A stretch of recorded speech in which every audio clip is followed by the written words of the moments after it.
Halo teman-teman, hari ini kita kembali belajar di rumah untuk menghindari penyebaran COVID-19. Kali ini kita belajar dengan menyimak sebuah tayangan bagaimana virus corona menyerang tubuh kita. Ayo sediakan alat tulis dan bersiaplah menjawab pertanyaan. Bagaimana virus corona menyerang tubuh kita? Mungkin itu jadi pertanyaan kita semua. Kita udah tahu gimana virus corona udah menginfeksi 1 juta orang di seluruh dunia sampai saat ini. Tapi yang mungkin belum banyak kita tahu, sebenarnya gimana sih virus ini nyerang tubuh kita? Mengapa infeksi virus ini bisa mematikan? Semua dimulai dari sini. Ketika virus corona masuk ke tubuh kita lewat percikan batuk atau bersin orang yang positif, baik secara langsung atau waktu kita nyentuh benda yang udah terkena percikannya dan gak cuci tangan setelahnya. Kalau udah gitu, si virus masuk lewat saluran pernapasan dan bergerak terus menuju sasaran utamanya, paru-paru. Disinilah virus yang punya 3 bagian utama ini mulai bekerja. Pertama-tama, paku protein corona ini akan nempel di paru-paru dan organ-organ lain yang selnya kaya akan protein ini, protein ACE2. Kalau tubuh kita ibarat rumah dan virus corona itu perampok, ACE2 itu ibarat gagang pintu rumah kita. Begitu udah nempel, perlahan tapi pasti virus ini akan ngedorong masuk ke dalam sel kita. Dan begitu berhasil masuk, barulah aksi sebenarnya dimulai. Di fase ini, tubuh virus corona akan membuka dan sang hacker pun terbebas. Dia akan ngehack inti sel sehat untuk nipu sistem imun tubuh kita biar nggak nyerang virusnya. Dan sekaligus ngebuat inti sel jadi memproduksi cikal bakal virus corona baru. Sel yang udah terinfeksi dan dihack ini selanjutnya akan terprogram untuk bunuh diri dan melepaskan jutaan virus corona yang siap nginfeksi dan ngehack sel-sel sehat lainnya. Ya, awalnya mungkin kita cuma kemasukan virus corona yang jumlahnya dikit, tapi dalam hitungan hari aja udah akan ada jutaan sampai miliaran virus corona baru, bikin paru-paru kita dipenuhi oleh mereka. Tapi ternyata, mimpi buruknya ada setelah ini. Ya, ketika virusnya udah menuhin paru-paru kita, sistem imun kita bakalan ngerespon ibarat polisi dan tentara yang meluncur ke tempat kejadian perkara. Tapi inilah yang bikin ngeri. Di sini, virus corona jadi penipu ulung yang bisa ngakalin sistem imun kita. Mereka bikin sistem imun nyerang membabi buta, termasuk nyerang sel-sel sehat kita. Mereka jadi nggak tahu mana kawan, mana lawan, dan perlahan-lahan jadi senjata makan tuan. Buat sebagian besar kasus, kejadian ini emang nggak berlangsung lama. Karena kalau sistem imun kita kuat, mereka pun akan bisa menang dari segala taktik virus corona. Tapi terkadang tubuh kita sedang lemah, dan kalau udah gitu efeknya bisa parah. Kita bisa kena radang paru-paru akibat sel sehat di sini yang udah nggak bisa nahan bakteri pneumonia. Malahan buat kasus yang kritis, bakteri ini nggak berhenti di sana. Mereka bisa masuk ke aliran darah dan akhirnya nyerang seluruh tubuh. Kalau udah begini, bernapas saja bakalan susah banget dan hidup kita ada di tahapan yang sangat kritis.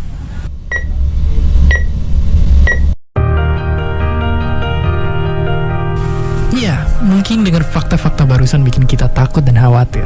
Tapi ingat, kita pun punya cara buat memperkuat daya tahan tubuh kita. Makan makanan bergizi. Ya, bukan lagi sekedar 4 sehat 5 sempurna, tapi ikutilah pedoman gizi seimbang yang bisa ningkatin imun tubuh kita. Virus corona bisa parah kalau kita emang sakit, tapi kalau tubuh kita sehat, kita punya harapan untuk bertahan. Dan seperti biasa, terima kasih. Sekarang teman-teman sudah paham ya tentang bagaimana virus corona bisa menyerang tubuh kita? Nah, kita latihan menjawab soal berikut ini ya. Bagaimanakah cara kalian meningkatkan imun tubuh agar tetap sehat dan terbebas dari virus corona?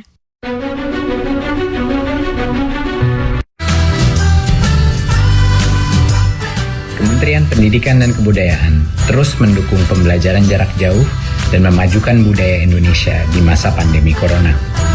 Saksikan program Belajar dari Rumah setiap Senin sampai Minggu untuk semua jenjang pendidikan, guru dan orang tua hanya di TVRI.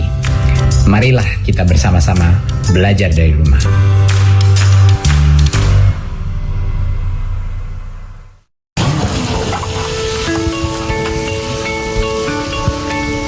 Perilaku hidup bersih dan sehat merupakan cara paling efektif untuk mencegah penularan virus corona.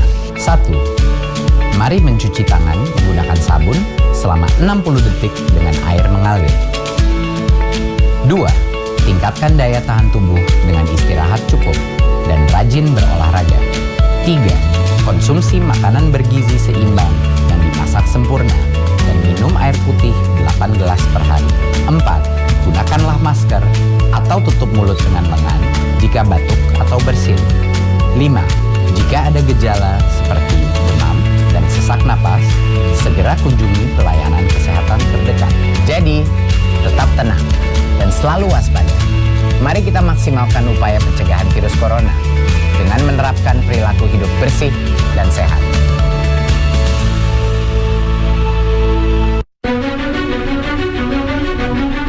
Dunia darurat virus corona. Saking menularnya, virus ini udah nyebar ke lebih dari 95% negara. Bahkan jumlah kasus paling banyak udah bergeser sekarang ke Eropa, yang sekarang jadi pusat penyebaran baru virus ini. Organisasi Kesehatan Dunia pun udah netapin virus corona sebagai pandemi. Tapi tunggu dulu, sebenarnya apa sih itu pandemi? Dan apa bedanya sama epidemi dan endemi? Apakah mereka semua beda atau sama dengan wabah? Jawabannya, mereka itu ternyata adalah 4 tingkatan yang berbeda. Jadi, biasanya tingkat siaga penyakit yang menular itu mulai dari tingkat daerah. Kalau nggak direspon dengan sigap, barulah akan mewabah sampai tingkat nasional. Dari sana, bisa tambah parah lagi jadi nyebar ke negara tetangga. Dan buat penyakit-penyakit yang paling berbahaya bisa menyebar ke seluruh dunia. Oke, terus seberapa bahaya pandemi sebenarnya? Lalu sebelum corona, apakah ada pandemi yang udah pernah dunia kita hadapi? Jadi, pendeknya, yang namanya pandemi tentunya bahaya banget. Coba aja lihat ke sini. Buat contohnya, malaria atau DBD yang sangat ditakuti anak-anak Indonesia adalah penyakit endemi. Kalau kamu pernah dengar tentang Ebola yang ramai di negara-negara ini, itu semua baru tergolong epidemi dan bukan pandemi. Lalu, kengerian COVID-19 ada di atas itu semua. Tapi meskipun begitu, virus corona bukan pandemi yang pertama dan nyatanya bukan yang paling mematikan juga. Untuk contohnya, kita pernah dilanda satu pandemi yang saking mematikannya dikenal sebagai Black Death.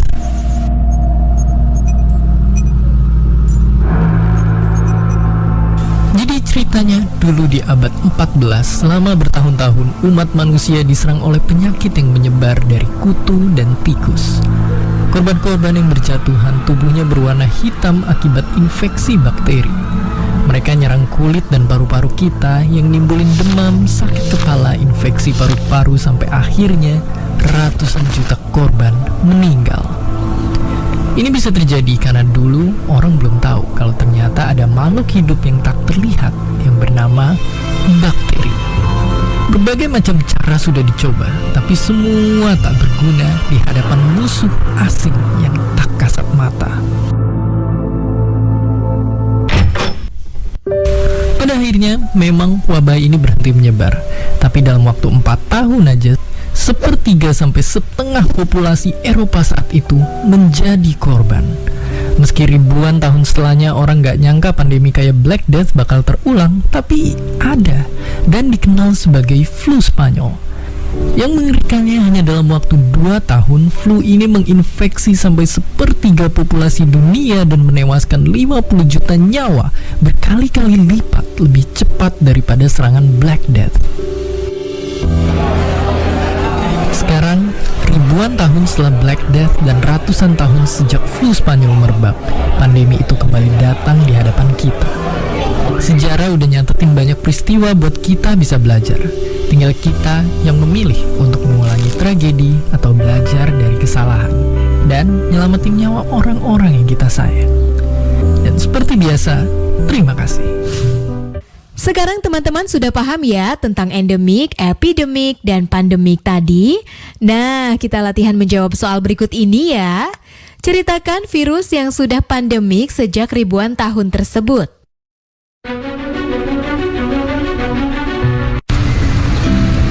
Corona mengganggu aku.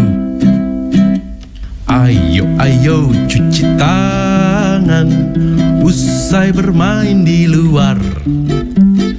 Ayo makan makanan sehat serta buah-buahan. Ayo jaga kebersihan, cuci perkakasmu. Jangan lupa berolahraga agar badan tetap bugar. Berikan salammu dari jauh untuk teman tersayang. Berikan doa terbaik untukmu, teman-teman di rumah.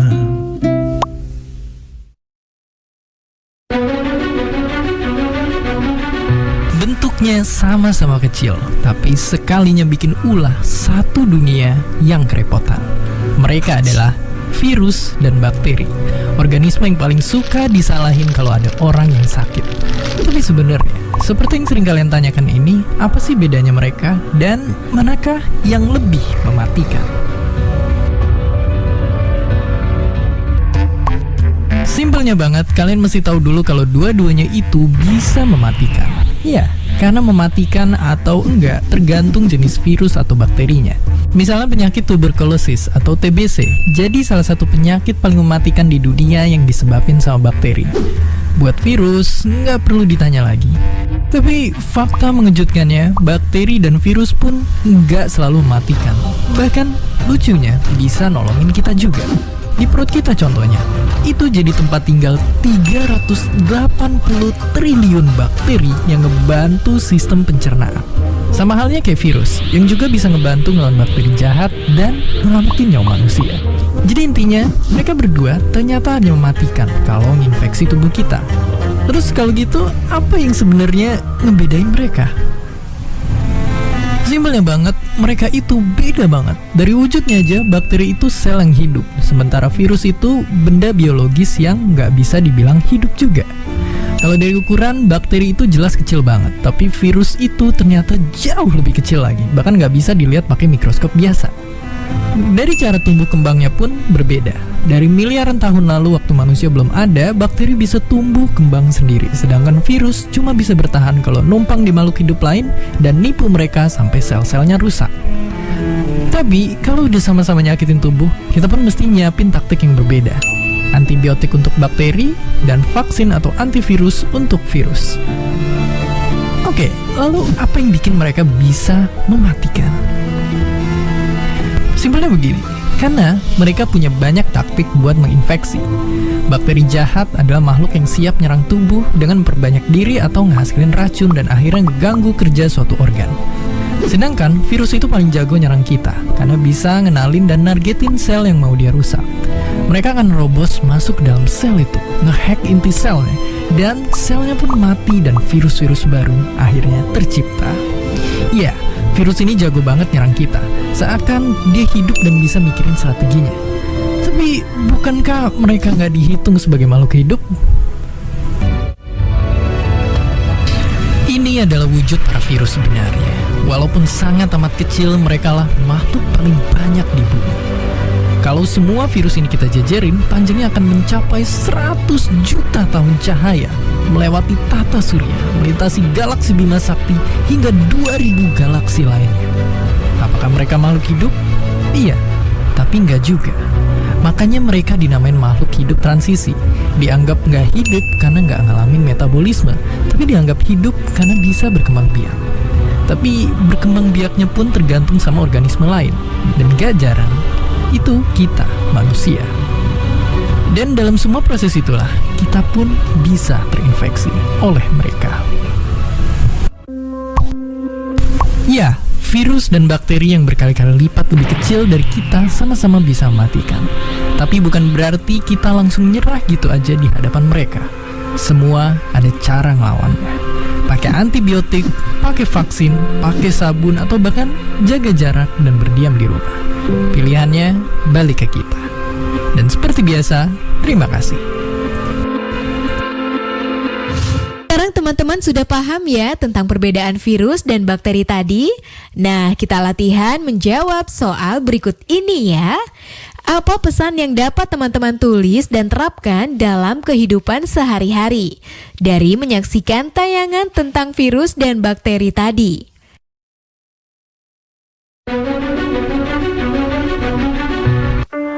Tak ada yang lebih membanggakan dari menjawab keraguan dengan keberhasilan. Aku kan mau jadi pengusaha ikan. Karena kutemukan jurusan dan pelatihan yang kuperlukan.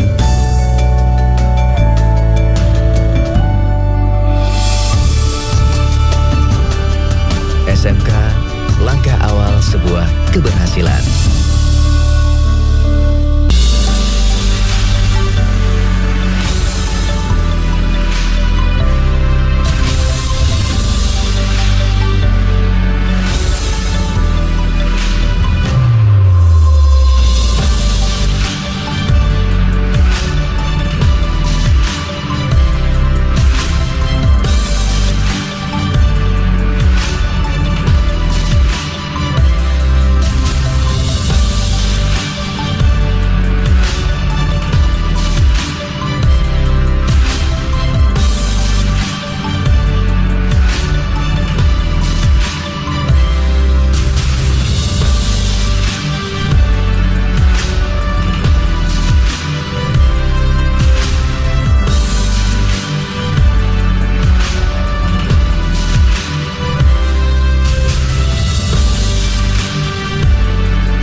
Menari adalah nafasku, bagian dariku, bahasaku, bahasa yang begitu indah. Pasti bisa mengantarku ke sana, sampai puncaknya. Memilih SMK adalah langkah awal untuk masa depan yang nyata.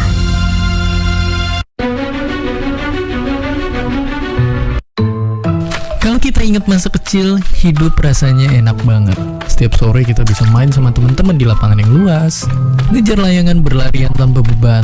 Tapi kalau nggak hati-hati, kita bisa jatuh dan terluka. Dan kalau lumayan parah, mau nggak mau kita pun harus ke dokter untuk bisa diobatin. Dan kalau kita lihat, klinik itu isinya nggak cuma anak kecil yang luka aja. Kakek-kakek yang udah tua juga kalau sakit harus pergi ke sana. Ini karena di semua klinik dan semua rumah sakit ada banyak dokter yang siap ngobatin kita dari segala macam penyakit. Mereka semua berbekal ilmu yang sama. Tapi mungkin yang jarang kita tahu, ilmu yang satu ini gak cuma mengobati, tapi juga berusaha mencegah semua penyakit dari nyerang hidup kita. Dan berusaha memahami dan mencari agar kita bisa hidup bahkan sampai 1000 tahun lagi. Inilah dia, ilmu kesehatan.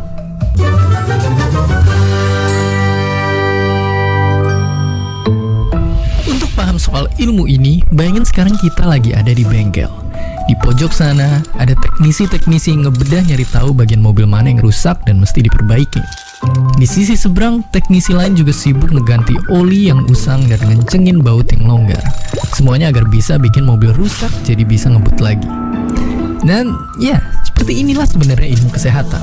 Sebuah ilmu yang pelajarin gimana caranya agar tubuh manusia yang rusak bisa berfungsi lagi. Itulah yang awalnya jadi cerita tentang gimana ilmu kesehatan muncul dan berkembang. Tapi tentu tantangan sebenarnya nggak berhenti di sana. Tujuan utamanya bukan cuma bikin mobil rusak bisa jalan lagi, tapi lebih jauh dari itu. Gimana caranya kita bisa tahu apa yang bikin mobilnya rusak, biar nantinya kita bisa mencegahnya biar nggak rusak lagi, sampai akhirnya bisa mengaspal di jalanan sampai waktu yang lama. Dan ini bisa kita lakuin dengan memperluas pandangan kita, ngamatin semua mobil yang ada di jalanan untuk tahu apa-apa aja yang bisa jadi penyebab mobil itu rusak. Itu yang kemudian dipelajari dan dicari tahu cara mencegahnya.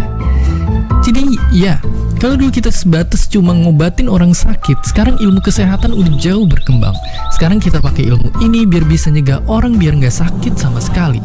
Meskipun sekarang masalah kesehatan belum sepenuhnya terselesaikan, kita mesti tahu kalau untuk sampai ke sini, jalan yang kita lalui udah panjang banget. Dan inilah kisahnya.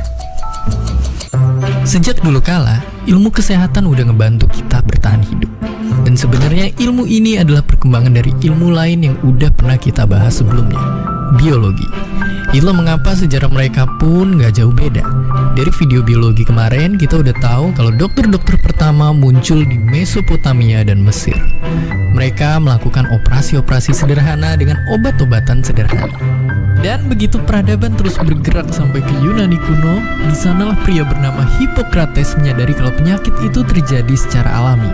Dan dengan gak lagi ngeliat kesehatan dari sisi gaib, ilmu medis jadi bisa terus berkembang. Tapi kemudian 1000 tahun lalu, muncullah tokoh yang mengubah wajah ilmu kesehatan. Ialah bapak kedokteran modern yang dihormati seluruh dunia, Ibnu Sina. Naskah medis yang ditulisnya masih dijadikan rujukan banyak sekolah di Eropa sampai ke abad 17. Ibnu Sina telah menanam akar yang kuat untuk ilmu kesehatan. Dari sanalah cabang-cabang ilmu kesehatan terus tumbuh dan berkembang dengan sangat besar. Lalu kalau kita lihat sekitar 100 tahun terakhir aja, hasil berkembangnya ilmu kesehatan bisa jelas kelihatan. Dibandingin sama orang dulu, semua manusia di seluruh dunia waktu itu bisa hidup sampai jadi sangat tua. Tapi khususnya lagi di Eropa, karena di sanalah para ahli kesehatan menemukan caranya ngeliat bagian dalam tubuh manusia tanpa harus dibedah pakai sinar X. Sampai caranya nyelamatin ratusan juta orang yang kena infeksi pakai penisilin. Bahkan sekarang kita juga tahu kalau ilmu kesehatan sebenarnya penting juga untuk dilihat di luar biologinya. Karena sebenarnya peta besar ilmu kesehatan lebih dari itu. Kalau kita pikir ilmu kesehatan itu sama kayak kedokteran, itu baru setengah benar.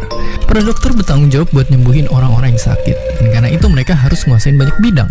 Dari anatomi tubuh pasiennya, penyebab penyakit-penyakitnya, sampai obat yang diperluin. Bahkan profesi dokter sendiri pun sebenarnya bisa dibagi jadi banyak lagi. Mereka harus bisa nyembuhin pasien anak-anak yang masih dalam masa pertumbuhan, terus mereka juga harus bisa nanganin korban kecelakaan jalanan yang jadi lumpuh, atau mereka harus bisa mastiin penderita tumor untuk bisa bertahan hidup. Dari penyakit terdalam sampai keluar, sosok seorang dokter sebegitu pentingnya untuk mastiin semua orang bisa selamat dan sehat. Tapi dari sini kita sadar kalau dari banyaknya pasien yang tiap hari nambah, terus-terusan ngobatin tiap orang itu nggak efektif. Perlu ada cara-cara baru biar bisa nyegah banyak orang jadi sakit. Dan muncullah kesehatan masyarakat. Ilmu ini punya misi yang sedikit beda dari kedokteran. Kalau kedokteran fokus ke pemulihan, kesehatan masyarakat nargetin biar orang nggak usah ada yang sakit lagi. Para ahli kesehatan masyarakat tersebar di sekeliling kita. Mereka ada di dalam lingkup pertambangan, memastikan semua pekerja aman dari kecelakaan. Mereka juga ada di laboratorium, mengambil sampel-sampel dari suatu lokasi untuk ngecek kontaminasi di sana, untuk bisa tahu misalnya apakah air ini beracun atau enggak, dan kalau iya dari manakah penyebabnya.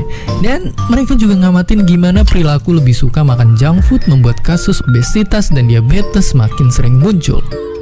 Dan nggak cuma itu aja, mereka nyegah orang-orang bisa sakit. Ada juga ilmu epidemiologi yang ngamatin pola-pola penyakit dan kecelakaan yang terjadi di masyarakat, lalu data-data itu dianalisis. Dan di ujungnya mereka bakal ngasilin peraturan-peraturan. Contohnya dari kasus flu burung yang sempat viral. Dari mulanya ngamatin ciri-ciri unggas yang kena virusnya dan ngamatin perilaku orang-orang yang kena flu-nya, mereka jadi bisa nyampein ke masyarakat gimana biar virus ini berhenti menyebar. Dan itulah ilmu kesehatan. Kalau dilihat secara garis besar, tingkat kesehatan di negara kita masih buruk kalau dibandingin negara-negara maju. Itulah yang juga lagi perjuangin sama Pak Sudirman Nasir, ilmuwan Indonesia yang mendalami ilmu kesehatan sejak perkuliahan. Ia mengambil jurusan kedokteran dan belajar di bawah bimbingan banyak dosen yang pernah berkelana ke negara-negara lain. Mereka semua punya satu pesan untuk Pak Sudirman yang waktu itu remaja. Satu pesan yang sama.